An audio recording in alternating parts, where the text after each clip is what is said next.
Okay, it's going to be a review of AEW Revolution 2022, and the streak continues. Another incredible pay-per-view from AEW. It's really tough to rank the last three pay-per-views, but after the review is over, I definitely want to touch on where this ranks from the last three, because I think you can make a case for all of them. But from the actual pay-per-view, to start this thing off, we got Chris Jericho and Eddie Kingston.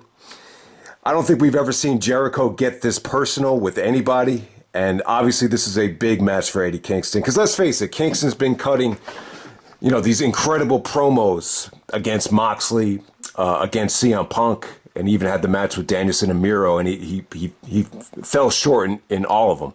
So he hasn't gotten that big victory yet, and he finally got it here. I thought the match was, a beautiful way to start off the pay-per-view. This is the best that Jericho's looked in AEW so far. He looks like he lost about 25 pounds since the pandemic, so he really tightened up for this match. This is the most athletic I think Jericho's looked, and Eddie just hit it with a lot of incredible suplexes here. This definitely had more of a strong style, Japanese style compared to anything else on the show.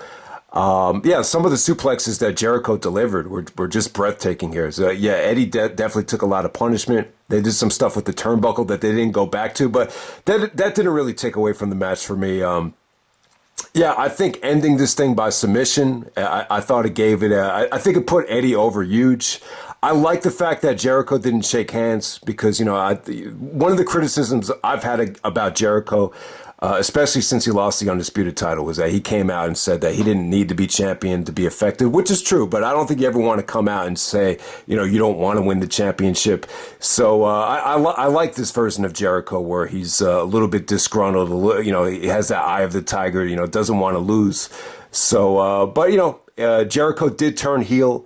He formed a brand new stable with actually 2.0 and Jake Hager and Daniel Garcia. They're going to be calling themselves the Jericho Appreciation Society. So basically Eddie Kingston and Santana and Ortiz are out of the picture now.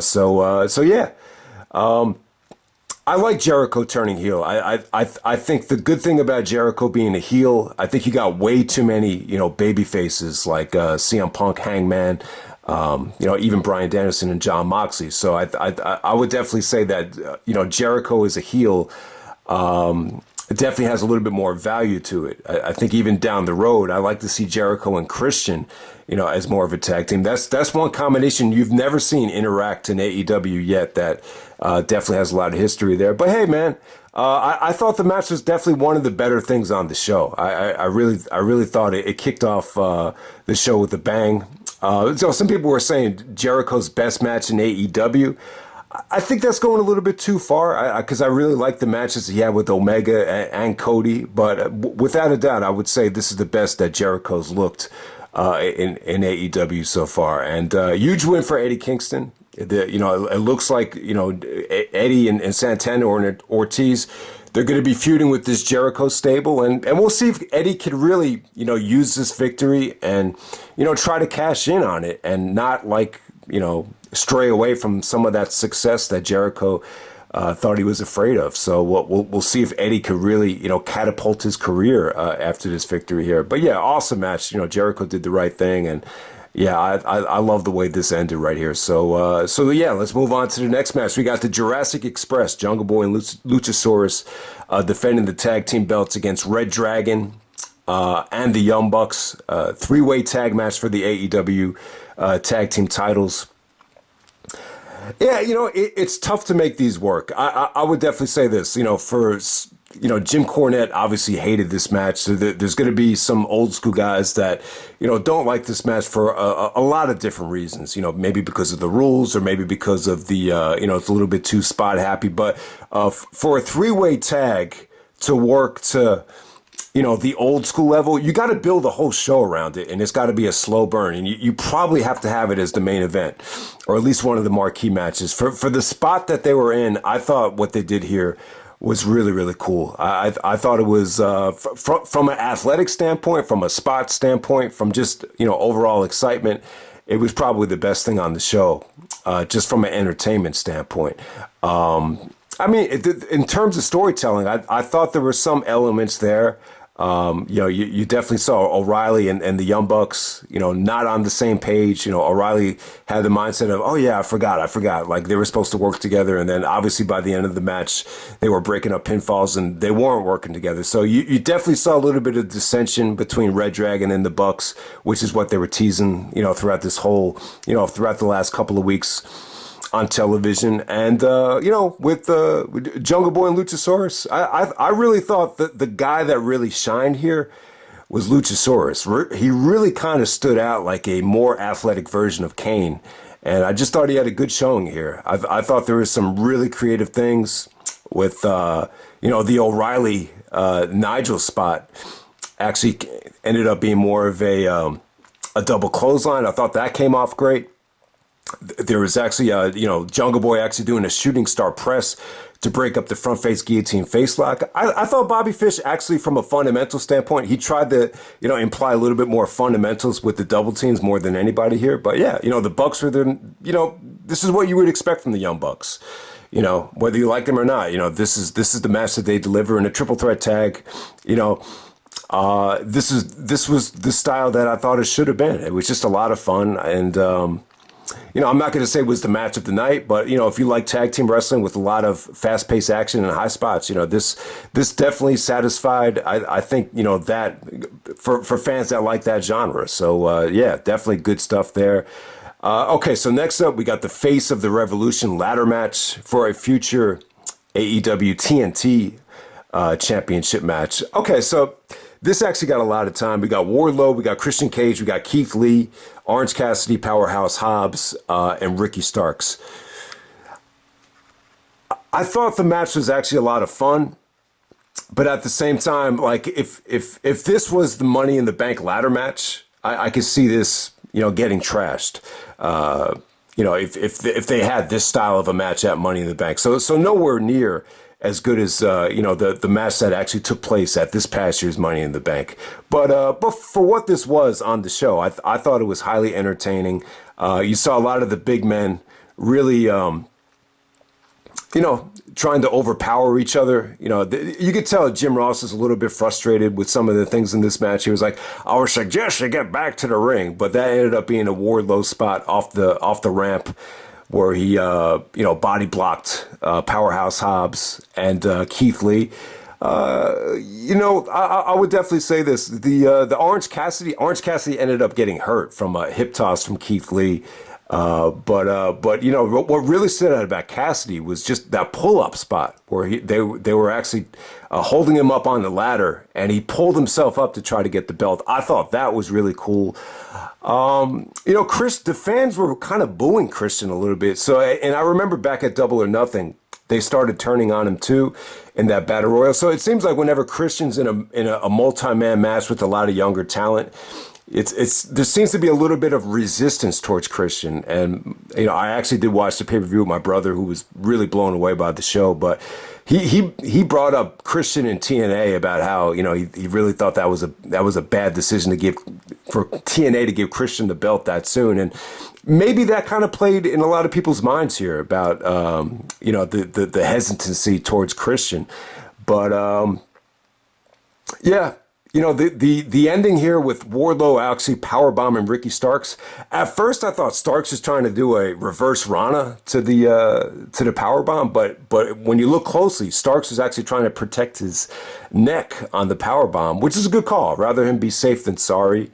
But it did look a little weird. But Wardlow was dominating, and they made the right choice. I think Wardlow winning really told the story of how he didn't need MJF anymore, and it really came into play in the dog collar match. So I thought the match was fun, but from start to finish, I don't think it flowed that well. But they definitely had a chance to tell a little bit of a story with all the big men. But I would definitely say, fun stuff, good, but definitely one of the weaker things on the show. Okay, so next up you got Jade Cargille defending the TBS championship against Ty Conti. And this is a good spot to be in. I think they learned from the mistake that was made. It wasn't really a mistake at Full Gear, but I think after the fourth match, I think a lot of people felt a severe burnout. So this is kind of a match where you could, just have a little bit more fun and, maybe take a break. You don't have to be that engaged to what was going on. They kept it short and sweet. I thought Jade looked like a star, though. I think Jim Ross even said she looked like a superhero when she came out with the, she had her abs showing with the attire. She just looked great. And she had the blues player playing the blues guitar, the Grammy Award-winning blues guitar player. So, I thought the entrance was cool. Ty actually got a lot of help on the outside. But, Jade did look dominant. And, she was able to bust out a couple of different moves that she hadn't seen before. But, I mean, this is probably the weakest match that you probably had on the AEW pay-per-view, since you might have to go back to Double or Nothing to find a match that was weaker than this. But I would just say you needed to have something that kind of cooled, the pace down, because of, you just got so much quality on the show. Okay, so next up, you got CM Punk and MJF, the dog collar match. Wow, just a lot to say about it. I would definitely say this. I think this is the best dog collar match that Punk has had. It's definitely better than the Jimmy Raven and Raven matches. Those are good matches, but they weren't blow-off matches. This CM Punk and MJF match, it's more of it's a blow off to the feud, so it had to be better. The Punk and Raven thing, that kind of escalated the feud to a different level. And, the Manhattan Mayhem match with Punk and Rave was pretty much just done to set up the cage match and Nowhere to Run. So it's a little bit, it's hard to compare it because this is more of a blow off match, but yeah, like I said, this is so much to talk about here. But Punk actually brings out the old school ROH theme, the AFI theme, the Miseria Cantera. And I'll tell you, it was like a dream come true. I always kind of fantasized, man, that'd be cool if Punk comes down to the old school ROH theme. I kind of have mixed feelings on it. I would say this. I think the MJF, the dog collar, the storyline, it definitely called for it, because I don't think Punk has bled since, Ring of Honor in 2005. So it really made sense on a lot of levels. I would say the only knock on the timing of it is just the venue. I think Orlando, Florida, it's never been a hot spot for Ring of Honor. Supercard of Honor 3 was in Orlando, but it's a WrestleMania weekend show, so it's not really an Orlando fan base. But, so I just didn't think the reaction was great. And plus, you got to remember, it's been 17 years since Punk has come out with this song. So I would definitely say at least 85 to 90% of the crowd probably never heard the song before. It's an incredible song, but, even with your favorite songs, like, they always take time to grow on you. So I just felt like the reaction probably would have been better, obviously, if they were in Chicago, Manhattan, Elizabeth, New Jersey, even if they were in Dayton or whatever. I think it would have came off a little bit better. But, when I watched it back again, like, when Punk came out to the ring, I think he had the whole crowd in the palm of his hand. So yeah, that did come off great. But onto the actual match, in the beginning of it, I was just like nervous as hell. I thought Punk was losing so much blood that I thought there was a chance they were going to stop the match.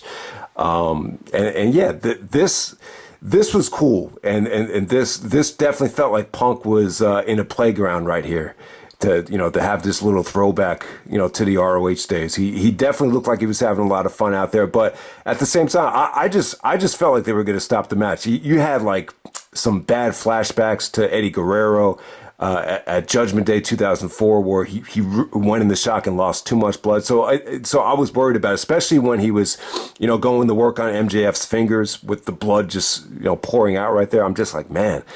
But it's funny, why would you doubt CM Punk? The guy, he's done this thing time and time again. I think the problem is it's just been so long since you've seen him bleed. You were just worried about it. But by the end of the match, like, the blood wasn't a factor. It looked like it dried up and everything was cool. But, I've talked about blood before, about my personal bad experiences with it. So you're just a little bit nervous in terms of that. But yeah, the dog collar chain was long as hell, man. It was a lot longer than the other ones that Punk wrestled with in Ring of Honor. I think I think it was a positive, though. I think you want that flexibility, and I definitely think it helped for the most part. There was one spot where it looked like it was getting tangled up, and I'm like, oh, shit, how they going to get out of that? But yeah, the match was slow paced, but it was, they let it unfold, though. I thought the selling was great. The spot, I think one of my favorite spots is when Punk wrapped his knee up in the chain, tried to do the Shining Wizard to MJF, and he hit the steel steps. I thought that was cool because Punk was selling sold the shit out of that on the Go to Sleep. So I thought that was definitely great. All right, the thumbtacks. I actually like the idea to do the thumbtacks. You know, a lot of different reasons. You know, MJF needed to do something. You know, obviously he was desperate toward the end of the match to the point where he was asking Wardlow to come out. So it definitely made sense on MJF's behalf to bring out the tacks. Plus, I don't think you've ever seen Punk use tacks before in any match. You know, he actually did take a superplex on the tacks where MJF actually countered the Pepsi plunge. So I thought that was cool. The tacks looked like it hit his lower back, like the calf area. So it wasn't a mega bump, but I thought it was icing on the cake though. The go to sleep after Wardlow came out, the go to sleep, and then MJF taking the bump into the tacks. It just felt like it was that little extra pizzazz that I think the match needed. And the Wardlow interference was cool. I was hoping it wasn't going to happen, but just the way it was done. It was just kind of like, you know, Wardlow sending MJF a message. He didn't even come into the ring. He just laid down the Dynamite Diamond, and you know, I had to explain to my brother the reason behind the Dynamite Diamond. You know, because you know, MJF has never lost that Dynamite Diamond Battle Royal, and you know, that's the way he beat Darby, and that's the way he beat Punk in Chicago. So it was only fitting for Punk to actually use it after the go to sleep. So yeah, I thought it was cool. I would actually say that the Punk MJF match in Chicago, I think I liked that a little bit better, but yeah, I thought it was the best dog collar match Punk has had so far. And yeah, it was just an awesome way to end the feud. I thought the whole feud was great, man. From the verbal sparring session in Chicago for Dynamite Thanksgiving, I love that. Just the back and forth promos that they were doing, and then how they, you know, you had the whole anti-Semitism and attention deficit disorder thing where MJF tried to get sympathy, but he used it and he kind of backfired on Punk. And then, you know, basically they used the Jimmy Rave spot from Stalemate when Rave was, you know, choking Punk out with the chain. They used that, and MJF used the, you know, the Summer of Punk, the Snake promo.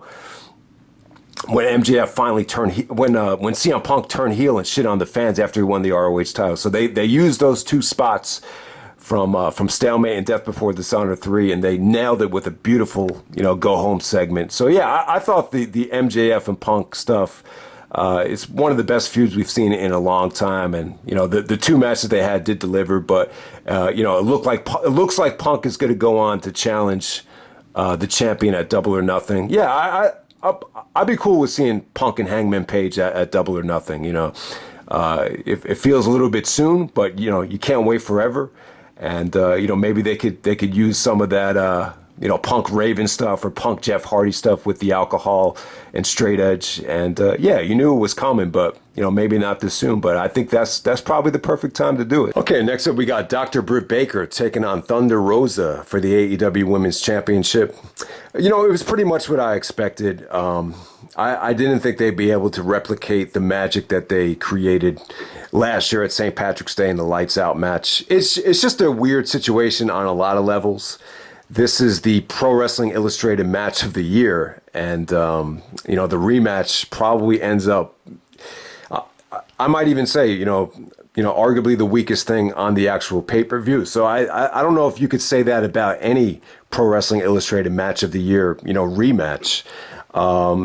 But yeah, you know what? I think they were in an extremely tough spot. I think anything would have had a tough time following up the dog collar match.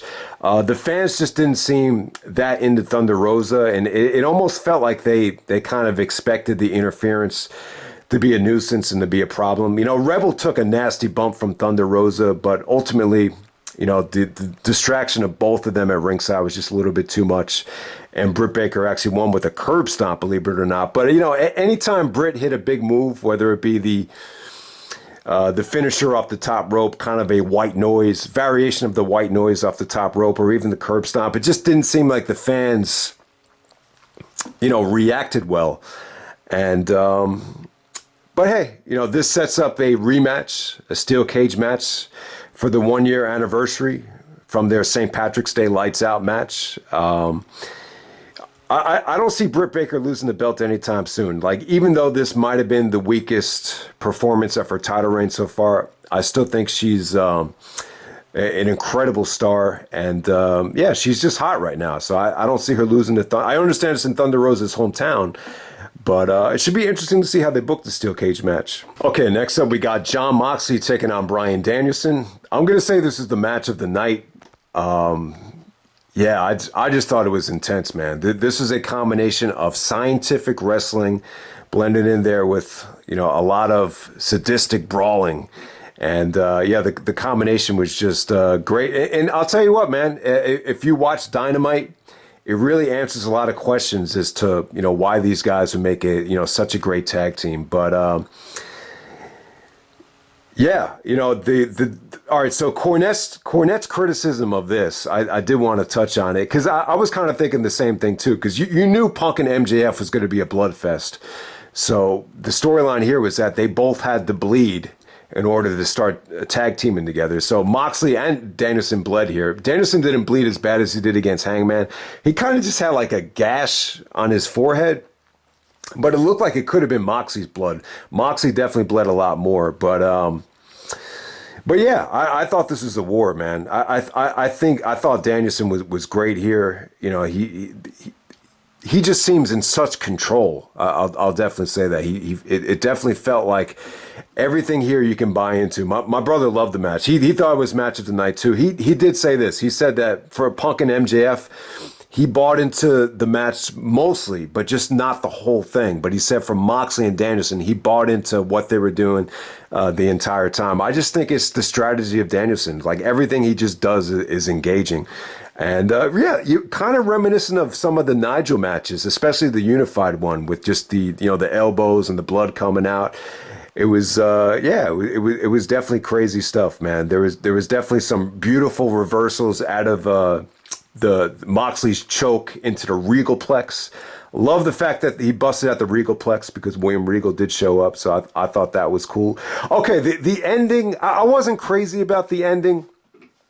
So Danielson had him in a triangle choke, and then Moxley basically did a jackknife pin. It looked like his foot was going to be tangled up on the rope, and he got off of it. And then, some people are arguing that Danielson kicked out. I didn't really see it like that. But, that's actually the Angle Undertaker No Way Out ending.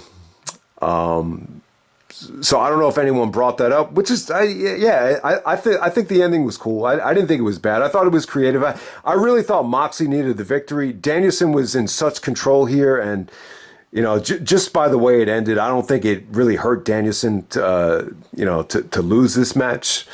So yeah, I was definitely cool with it. I just thought this was scientific warfare. Like that's how I would describe this match. And I know they've had other matches in the past. This is the first time they wrestled since 2013. Moxley really wasn't on a great level the last time I saw them work in Dragon Gate USA. So I would definitely say this is, by far, the best work that they've done together. And then Regal comes out, which was awesome. Regal, I would definitely say that the crowd wasn't great here. You could still feel the burnout from them. But when Regal came out and he's going head to head to both guys, and their blood is actually rubbing up against Regal's face. Regal's intensity was incredible. So yeah, that was a great moment, and it definitely looks like down the road you could do kind of like an evolution thing with Regal playing the Flair and Danielson and Moxley being the Triple H, and then you could bring in guys like Garcia or whoever you want, and so I think that will be really cool. It's really cool to see Danielson and William Regal reunited. It's almost like a dream come true. So yeah, definitely great match, man. Awesome stuff. I'm not going to say it's anywhere near as good as some of the other Bryan Danielson matches in AEW so far, but on this pay-per-view though, I would definitely say it's my pick for match of the night. And it might have even been better if they opened up the show or whatever. But you got to consider this was an incredible feat considering where it was on the card. Okay, so next up we had the 6-man tornado tag team match.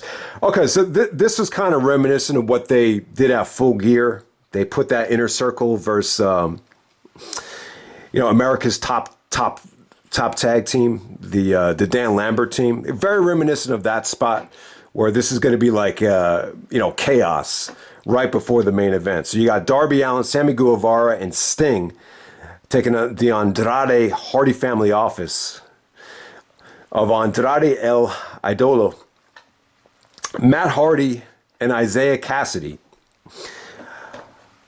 Okay, so there were times where I felt like this really could have ended up being a mess.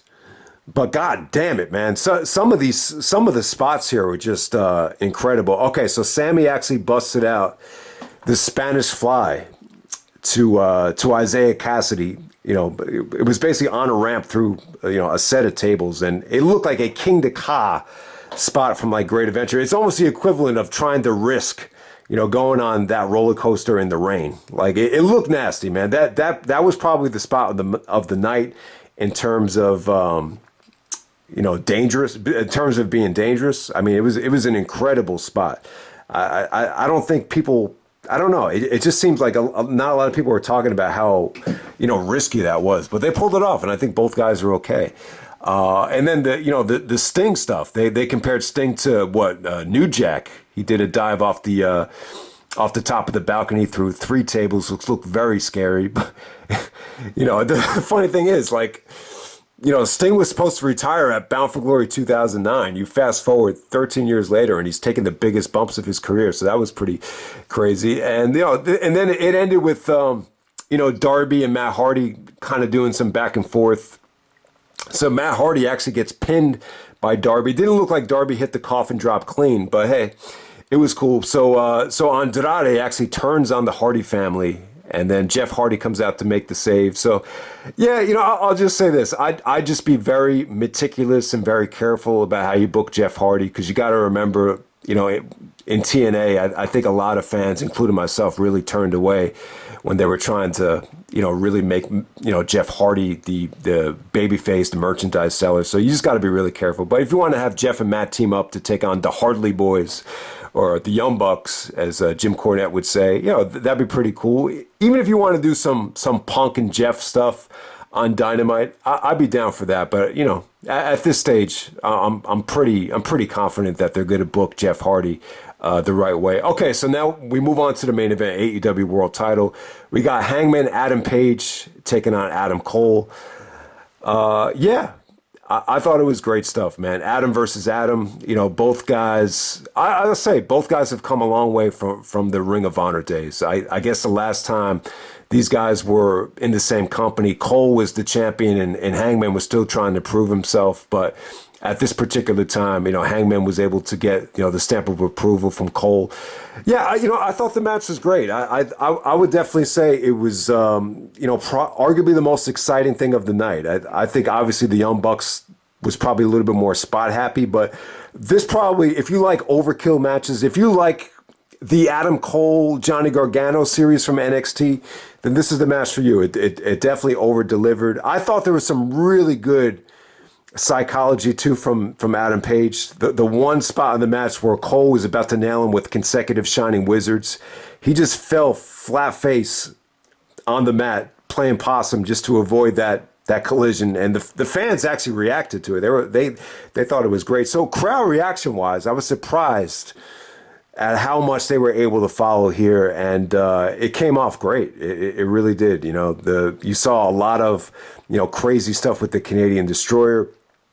You saw, Red Dragon came out and the Dark Order came out. It looked like it was going to end in a big schmoz, but all the interference went backstage and they were able to just have a nice, clean victory here. There was some really, really fun things here with Hangman, strapping up Cole to the by the belt on the middle of the rope, and Cole was just super kicking the crap out of him, just out of desperation. So I thought that was really cool. There was some really convincing buckshot lariats. The second one actually put him down. So yeah, a very satisfying main event. Arguably just as good as Adam Page and Kenny Omega from Full Gear. But yeah, man, I would definitely say that. Okay, so for this pay-per-view for Revolution, the thing that really stands out about it is you got about 5 matches, and you could argue any of these 5 is match of the night. I think that's what makes this pay-per-view so compelling. I would definitely say with All Out, like True Slayer said, I definitely agree. I still think All Out had the biggest impact, because of, you have Punk's return, you got Bryan's return, or Punk's return to the ring, and then you had that amazing. I don't think anything on this show is as good as the steel cage match with the Bucks and the Lucha Brothers. So I think All Out still had a great impact. I think with Full Gear, you had never really gotten that consistency.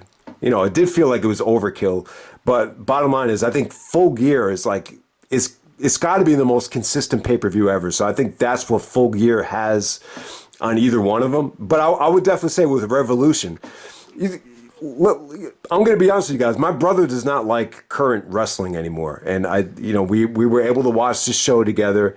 And he even said to me, man, you got me back into it, man. This is fucking incredible.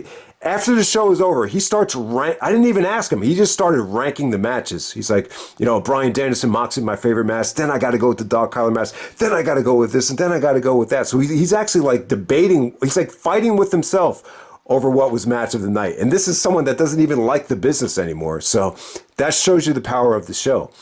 And yeah, I've seen some people even say, Eddie Kingston Jericho was their favorite match of the night. So yeah, have your pick. You got 5 matches. The only thing about the show is it's a little bit inconsistent, though. I think the women were probably the weak links of the show, but they were just in rough spots. But hey, when you're on a show this competitive with this much talent, it's going to happen. But it doesn't. Britt Baker is still a huge star. Even though this was probably the weakest match of her title reign, I think the steel cage match they're going to have on St. Patrick's Day is going to be awesome. So. Yeah, and I didn't even talk about the buy-in show. I see that's probably my biggest gripe with the pay-per-view. I just feel like this. I think 4 hours. You're gonna run 4 pay-per-views a year. I'm cool with it being 4 hours, especially in front of a live crowd. The pandemic didn't really work that well, but with this roster in front of a live crowd, I think it's fine. The problem is like a whole hour buy-in show with 3 matches on it. It's a little bit too much. It really is. So I think the crowd would have been a little bit better here if they didn't have to sit through a whole hour of buy-in matches. You had the 6-man tag, you had the hook match, and then you had the Chris Statlander Layla Hirsch match. I thought the buy-in was really good. I'm just saying that extra hour of wrestling causes severe burnout to the point where you're almost entering WrestleMania 35 territory where, you're forcing those fans to sit through like 7.5 hours of wrestling and just no one gave a fuck by the time you got to, Triple H and Batista or whatever the second half was. So I'll just say that about it. But yeah, I'm going to end the video like this. I'm going to touch on the Ring of Honor stuff. I'll just say, I'm very happy that Tony Khan acquired Ring of Honor. I was thinking about it being a possibility, like around Final Battle time when, that was supposed to be the last show and everything. But then I kept on saying to myself, well, how's it going to work? Like if AEW is, so hot right now, it's just too much of a distraction. So that's kind of the one thing I will say about it. Like, I think you kind of run into a huge problem if you're going to try to book both companies. I know some people said that about Gabe is the mistake he made was trying to own and book his own companies, Dragon Gate USA and Evolve. It was just a little bit too much to handle. So I really be down for, Tony Khan letting maybe William Regal or, I know Gabe Sapolsky doesn't like working underneath people or working with other people, but, maybe just let Gabe run Ring of Honor. I'm sure Punk is actually pushing for that. So I would love to see that happen. So God, there's just so much I want to say about it. I'm just gonna try. I'm gonna try to wrap this up right now. But it seems to me like Punk really had a lot to do with it too. Like he really pushed for it so he could, in some ways, it definitely. I'm happy about it because it feels like Ring of Honor is, possessed by the people that made it great in terms of, CM Punk and Bryan Danielson. They'll have a lot of say in what to do with the video footage. Maybe you could do some really, really cool documentaries with the footage, re-releasing everything on DVD. I don't see that happening. But yeah, it'll make the shows a little bit more accessible. And I love what Punk said about how, he's just happy. And I'm happy too that it's not in the hands of WWE where they throw it on Peacock and they throw it to the Welcome to the Indies section where it's just hard to find. Like with the way they have it set up right now, it just doesn't feel right. So that would suck for, I still own pretty much every Ring of Honor show, at least from the Gabe and Adam Pearce days. So it would break my heart to see all that content put up on Peacock. So that's definitely cool. But hey, you know what? I just think, you let someone else book the shows. And obviously Tony Khan's going to implement what direction he wants. But it seems to me like Tony Khan and Gabe are pretty much on the same page in terms of their wrestling taste. So I think it'd be a cool partnership. Maybe you even want to give Punk some creative control as well. I'm sure he probably doesn't have time for it, but I love to see that happen as well. But yeah, I just think Ring of Honor and television is not a good fit. I think AEW works great with Dynamite and Rampage on televisions. I think it's been, flawless so far almost. But yeah, Ring of Honor and television, it's I want to use that Biggie line from the 10 Crack Commandments, but it just never mixed for me. So I love for them just to keep Ring of Honor as, maybe you could upload like a video wire on YouTube and just have it be more of a, super show type of thing. And plus, it really does give guys like, Daniel Garcia. Look at how much talent didn't even make it on the show. Jay Lethal, FTR, what's his name from Top Flight, just so many guys, didn't even make it onto the show. So yeah, it definitely, creates a more of a healthy environment, more another place for guys to work. So, we'll definitely see what happens. Maybe they could do some things with Impact, down the road as well. But, yeah, I would definitely love to see Cole and Paige at Supercard of Honor. It definitely looks like they're going to have a rematch. There's no pay-per-view anytime soon. I think at the pay-per-view, though, they're going to try to sell out that stadium in Las Vegas. So it would definitely make more sense for Punk to go for the title and main event that show. So, yeah, considering the relationship that Adam Page and Adam Cole had in Ring of Honor, I definitely love to see that happen at Supercard of Honor. So, yeah, I would love to see Ring of Honor be more of, like this is what they use to compete with WWE at WrestleMania or maybe SummerSlam. So maybe they could treat it like, I don't want to say treat it like NXT, but, kind of like what WWE did with NXT. You could have the NXT Super Show at WrestleMania or SummerSlam. I could see that happening. So very exciting time. If you haven't seen it yet, definitely check out the CM Punk presser. The show was just so good. It was really, I'm getting a little bit carried away, so I'm going to end it here. But yeah, Revolution, great show. I would say I'm going to say this: the last 3 AEW shows, I say they're all dead even. I give them all a 9.5. I give this one the same rating. It's just totally depends on your taste. But this is the show for you if you can't decide what the best match of the night was. So let me know what you guys thought. What did you think was the best match of the night? It's a rare case where you got 5 different matches and you could pick all of them.